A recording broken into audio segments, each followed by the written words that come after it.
नमस्कार।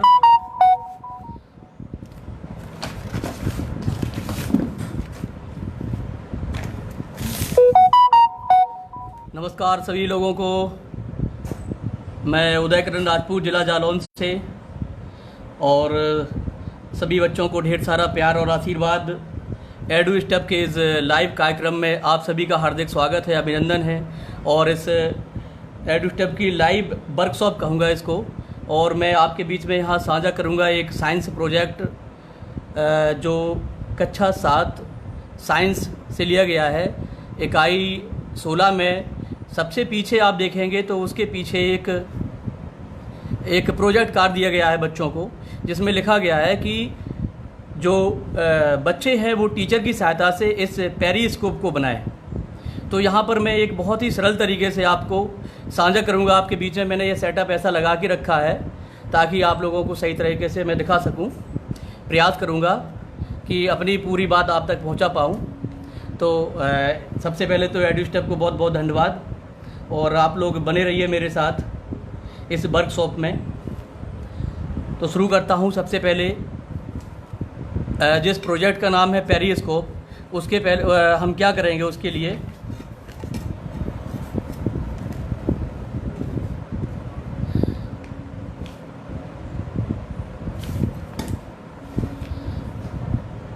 एक हम दफ्ती लेंगे, आपको दिख रही होगी स्क्रीन पर। ये दफ्ती लेंगे हम, और इसमें इकाई आप जो भी साइज, जितने साइज़ का बनाना चाहते हो, यदि आप छोटा पेरिस्कोप बनाना चाहते हैं तो छोटी साइज़ लें, अगर आप बड़ा बनाना चाहते हैं तो बड़ी दफ्ती लें। ये दफ्ती जो आपने देखी होगी बुक बाइंडिंग के ऊपर लगी रहती है, आसानी से मिल जाती है, वही उसी दफ्ती का प्रयोग किया गया है। तो इस दफ्ती में सबसे पहले हम इस तरीके से निशान लगा लेंगे। देखते रहिए आप लोग। ये देखिए, ये ए इकाई जो भी आप लें, 3 इंच 4 इंच जो भी हो, मैंने एक व्यापक मानक रूप लिया है ए इकाई। ए इकाई की दूरी पर हम इसमें, ये आप देख रहे होंगे, ये आप देख रहे होंगे, ये ए इकाई, ए इकाई, ए इकाई और ए इकाई, ये सभी ए इकाई की दूरी पर इसमें हम निशान लगा लेंगे।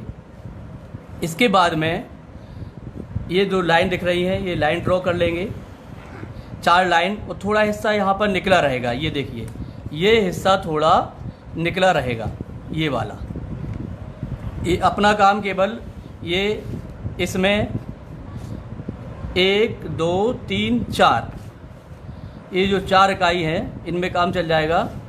और इसके बाद में ऊपर से थोड़ी सी, लगभग 1 इंच की दूरी पर, ये दिख रही होगी आपको, ये 1 इंच की दूरी पर एक लाइन ड्रॉ करेंगे, ये वाली। ये वाली लाइन ड्रॉ करेंगे। इसी प्रकार से इसके दूसरी तरफ भी, ये आप देख लीजिए, इस तरफ भी हम ए इकाई की दूरी पर ये 4 लाइन जो खींची है, यहाँ पर एक लाइन ऊपर ड्रॉ करेंगे 1 इंच की दूरी पर, और उस ऊपर वाली लाइन से बी इकाई की दूरी पर, ये दिख रहा होगा आपको, बी इकाई की दूरी पर एक लाइन ये ड्रा की है, एक लाइन ये ड्रॉ की है।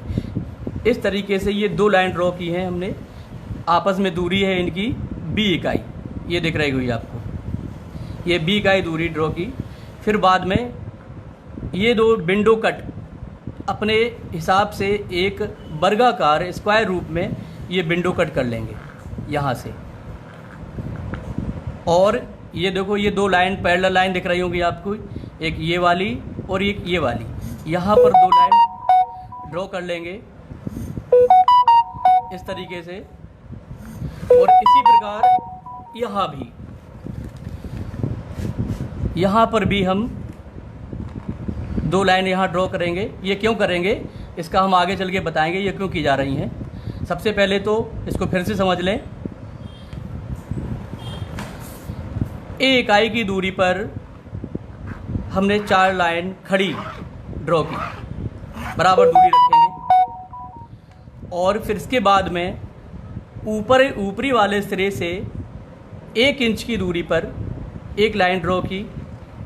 उससे फिर हमने बी इकाई की दूरी पर, बी इकाई आप कुछ भी कर लो, 4 इंच, 5 इंच, 6 इंच जो भी हो, उससे हमने ये लाइन ड्रॉ की।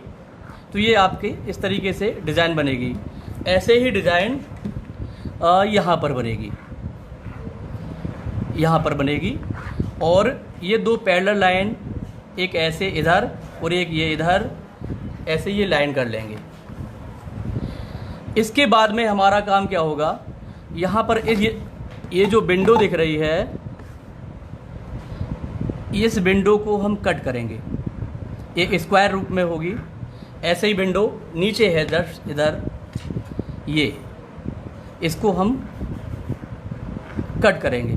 कट करने के बाद और ये जो लाइन दिख रही है, ये वाली लाइन, इसमें हम कोई भी इसी हार्ड शीट का या थर्माकोल की, अभी आपको इस तरीके से देखिए। इसके बाद इसका रूप ऐसा होगा, ये देखिए आप, ये विंडो कट करने के बाद ऐसे हो गई। और ये जो 2 हमने लाइन ड्रॉ की थी, ये वाली लाइन, उस पर हम इस तरीके से थर्माकोल तो यहाँ चूँकि लॉकडाउन है, जो घर में चीज़ थी वो मिल गई, लेकिन हम यहाँ पर कोई हार्ड शीट लगाएंगे ताकि जो हम इसमें समतल दर्पण लगाएंगे वो उसमें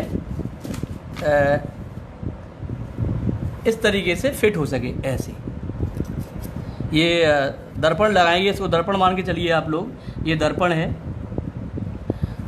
मैंने कागज़ का बनाया हुआ है, चूँकि यहाँ पे उपलब्ध नहीं था, यहाँ मार्केट बंद है। तो ये दर्पण, इसको इस तरीके से ऐसे फंसा देंगे इसमें। ऐसे ही दूसरी साइड भी हम दूसरा दर्पण इस तरीके से इधर ऐसे फंसा लेंगे। देखिए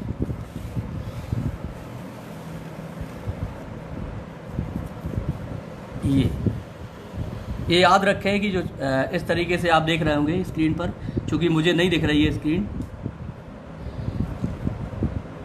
इस तरीके से इसको हम फंसा लेंगे। और एक बात थोड़ी और, जो इसका पीछे वाला हिस्सा है, थोड़ा इसमें जाते हैं, इसके पीछे तरफ हम इस चाकू की सहायता से और इस तरीके से इसको हम, ये दिख रहा होगा आपको, ये अलग नहीं करना है, हल्के हाथों से इसको ऐसे करना है ताकि ये अलग अलग ना हो, आपस में जुड़े रहें। इसलिए यहाँ पर हम हल्के हाथों का प्रयोग करेंगे इस तरीके से। तो ये पूरी स्थिति करने के बाद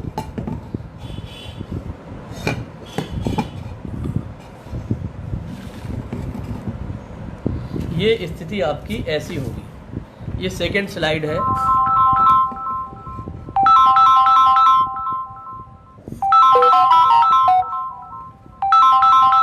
हेलो, किसी का फ़ोन आ गया बीच में, चलो कोई बात नहीं, सेटिंग चेंज नहीं कर पाई। ये ऐसे फंस जाएगा और ये ऐसे फंस जाएगा, ये दोनों चीज़ें ये दिख रहा होगा आपको।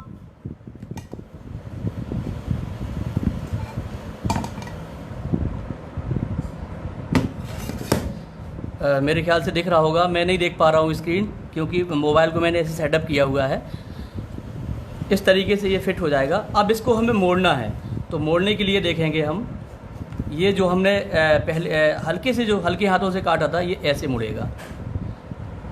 ऐसे मुड़ने के बाद ये जो है चीज़ ऐसे इसमें फिट हो जाएगी और ये ऐसे फिट हो जाएगी। तो आपका ये इस तरीके से ये पेरिस्कोप एक छोटा सा जो हमने प्रयास किया है बनाने का, ये साइड का बन जाएगा। इसके बाद हमें कागज़ लगा के डेकोरेशन करना है। इसके बाद इसका रूप ऐसा होगा, मैंने बना के रखा है पहले से, ये देखिए।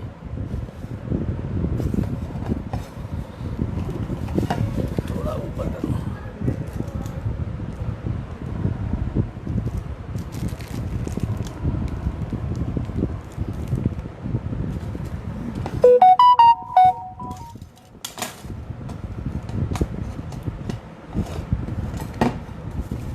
ये जो है, ये दिख रहा होगा आपको, ये इस, oh my God, setting chain,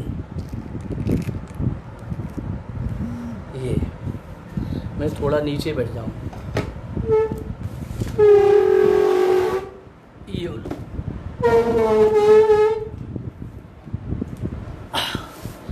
ये देखिए, ये पेरिस्कोप बनकर तैयार हो गया है। इस तरीके से इसको बनेगा। इसकी वर्किंग आप देख सकते हैं, जैसे कि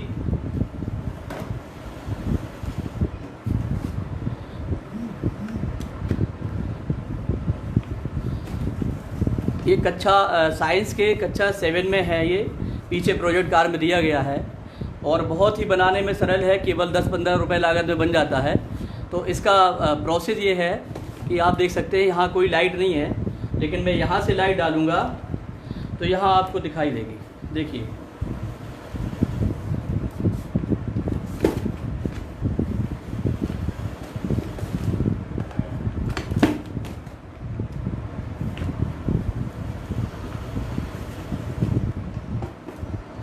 देखिए आप, ये देखिए लाइट मैं दूसरे उसके जो सिरा है दूसरा उससे कर रहा हूँ और ये यहाँ पे दिखाई देगी आपको। ये पेरिस्कोप का सिद्धांत है और लेज़र से भी करके दिखाता हूँ आपको। ये देखिए, ये मैं दूसरे सिरे पर जो कर रहा हूँ वो ये आपको इस सिरे पे दिख रही होगी ये लाइट। और इसका प्रोसेस क्या है, प्रोसेस इसका मैंने बता दिया। इसके बाद में दरअसल काफ़ी टीचर हम लोग सब जानते होंगे ये प्रोजेक्ट बच्चों के लिए है। तो इसके बाद में इसमें जो यूज़ होता है वो क्या है, थ्योरी क्या है इसकी, उसके लिए जो इसकी थ्योरी है वो है प्रकाश का परावर्तन। बच्चों इसको समझते हैं, जब कोई प्रकाश किसी चिकनी सतह पर टकराता है तो टकरा के वापस लौटता है। ये मैंने चित्र बनाने का प्रयास किया है, इसको डेमोस करके भी दिखाता हूँ। जैसे कि आप ये देखिए,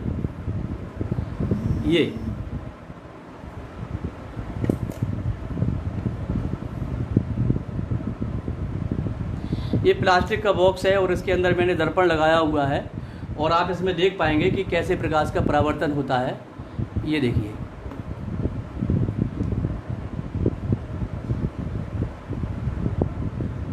तो इस डेमो से हम आराम से बच्चों को दिखा सकते हैं कि कैसे दो रेज़ प्रकाश का परावर्तन होता है। जब प्रकाश की किरण किसी चिकने तल पर टकराती है तो टकराने के बाद वापस लौट जाती है, यही प्रकाश का परावर्तन होता है। तो बच्चे इसे समझ सकते हैं और इसी सिद्धांत पर हमारा ये काम करता है पेरिस्कोप। चूँकि दो नियम और हैं प्रकाश के परावर्तन के नियम, उसको मैं आगे बताऊंगा जिस पे ये काम करता है। दरअसल मेरा ये प्रयास बच्चों के लिए है, आप लोग तो सब जानते ही हैं। और दूसरा जो नियम है वो ये पढ़ पा रहे होंगे आप। प्रकाश जो परावर्तन के नियम हैं, आपतित किरण, परावर्तित किरण और अभिलंब तीनों एक ही तल में होते हैं। इसको भी मैं डेमो से प्रयास करूंगा। और दूसरा नियम होता है कि आपतन कोण और परावर्तन कोण बराबर होते हैं। तो एक छोटा सा प्रोजेक्ट और है, मैं साझा कर रहा हूँ आपके साथ। ये देखिए आप, ये इसमें इसी लेज़र लाइट से प्रयास करूँगा मैं। आप देख सकते हैं मैं जिस एंगल से इसमें डालूँगा रेज़ उसी एंगल से वापस जाएगी वो। तो ये क्लियर हो रहा होगा कि कैसे हम बच्चों को सरल तरीके से प्रकाश के परावर्तन के नियम का सत्यापन बता सकते हैं। तो ये देख रहे होंगे आप, अगर मैं 60 डिग्री करूँगा तो वो 60 पे जाएगी, ये देख सकते हैं आप। और अगर हम अवलंब पे करेंगे तो उसी दिशा में वापस लौट आएगी। तो ये प्रकाश के परावर्तन के नियम का सत्यापन है। पहला नियम है आपतित किरण, परावर्तित किरण और अवलंब तीनों एक ही तल में होते हैं। तो ये तल देखिए आप, एक ही तल में हैं तीनों चीज़ें। ये देखो, परावर्तित किरण और आपतित किरण और अवलंब तीनों एक ही तल में हैं। इसके बाद में इसका यूज कहाँ होता है पेरिस्कोप का, ये तो बना के तैयार हो गया, लेकिन इसका यूज हम कहाँ करेंगे। तो यूज के लिए देखिए आप, सबसे पहले इसकी वो समझिए आप क्रिया विधि। ये देखिए ऐसे, सॉरी,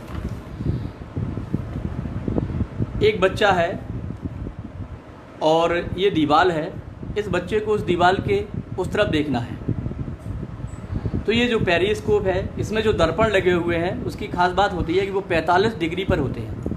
ये 2 दर्पण जो मैंने लगाए हुए थे 45 डिग्री पर होते हैं और ये परावर्तन के नियम से उसको परावर्तित करेंगे तो यहाँ से उस किरण सीधी आएगी और ये ऑब्जेक्ट है, ऑब्जेक्ट को अगर बच्चा देखना चाहता है तो वो इस तरीके से देखेगा, उसकी रेज़ यहाँ से आती हुई परावर्तन के नियम का पालन करते हुए और बच्चे को वो चीज़ ऑब्जेक्ट हो जाएगी।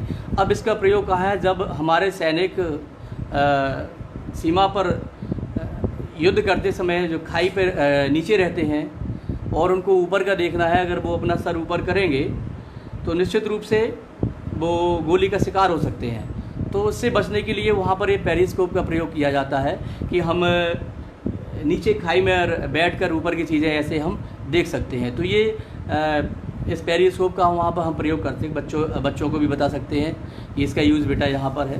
और दूसरा चित्र है ये पनडुब्बी। पनडुब्बी में भी यही प्रॉब्लम होती है, जब पनडुब्बी ऊपर आना चाहती है और ऊपर से नीचे से ऊपर का देखना चाहती है कि कहीं कोई पहाड़ तो नहीं है, कहीं कुछ है तो नहीं, तो उसको कैसे देखे। तो वहाँ पर भी ये देखिए, ये जो है यही दर्पण, समतल दर्पण लगा हुआ है और देखो व्यक्ति नीचे देख रहा है। ये पूरा सिस्टम होता है उसी दर्पण की सहायता से, इसी पेरिस्कोप की सहायता से। तो ये दो जो नियम हैं परावर्तन के, उस पर हमारे ये पेरिस्कोप बनता है और बहुत ही उपयोगी चीज़ है। तो मैं आशा करता हूँ कि आप लोगों को पसंद आया होगा, चूँकि सेटअप ऐसा है कि कई चीज़ें नहीं दिख रही होंगी। कोशिश की है मैंने फिर भी। धन्यवाद और एडुस्टेप टीम को बहुत बहुत धन्यवाद कि आपने इस लाइव कार्यशाला में बच्चे काफ़ी कुछ सीख रहे हैं। धन्यवाद सर, थैंक यू।